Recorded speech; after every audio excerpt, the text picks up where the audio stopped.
Let's have a look at question 18 in this video. So suppose that patrons at a restaurant were asked whether they prefer beer or wine, and we know that 60% said they prefer beer, 70% were male, and 80% of the males preferred beer. Now, what's the probability that a randomly selected patron is a female who also likes wine? So we're going to work with probabilities. We're going to work with conditional probabilities, namely. I wrote some of them here. So the probability of preferring beer is 60%, which is the same as 0.6. The probability of being a male is 0.7. And the probability of preferring beer, given that you're a male, is 0.8, 80%. Now let's use some complement probabilities because we'll need them later on.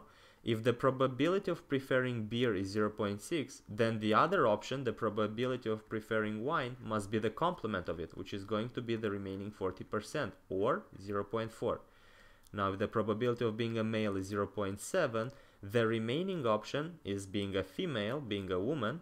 Actually, we wrote W for wine, so we're going to write probability of being a female is going to be the remaining probability of 0.3. So let's work this out. We're going to have a table with the genders and the preferences because that's what we're interested in.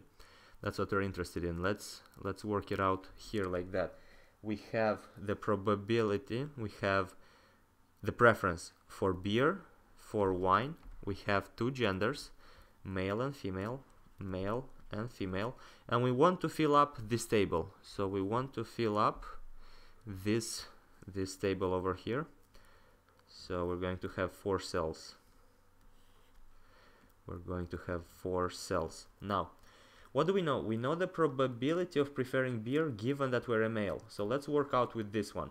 The probability of preferring beer given that you are a male is equal to the probability of preferring beer and being a male divided by the probability of male. It's just a property of the conditional probabilities, and this is something we can work out because we know that the probability of beer given that you're a male is equal to 0.8.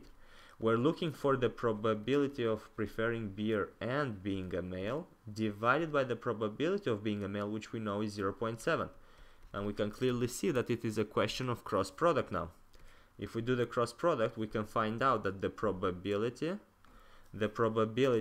of preferring beer and being a male is equal to 0.8 times 0.7, which turns out to be 0.56. 0.56. Now, if you have a look at our table, the probability of preferring beer and being a male is equal to 0.56. Now, with this in mind, we can actually fill up the remaining data by using the information we have in the question. We know that the probability of being a male is equal to 0.7. So over here, the total probability of being a male is going to be 0.7. And the probability of being a female is equal to 0.3. So over here, we must have 0.3. Now, with the same logic, we can fill up the probability for preferring beer, which we know to be 0.6. So over here, we must have 0.6.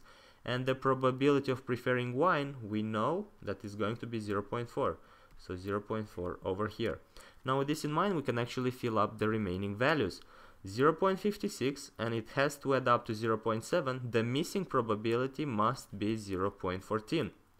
Now, 0.56, the missing probability here must add up to 0.6, so we must have 0.04. And over here, 0.04 must add up to 0.3, so the remaining probability that is left is 0.26.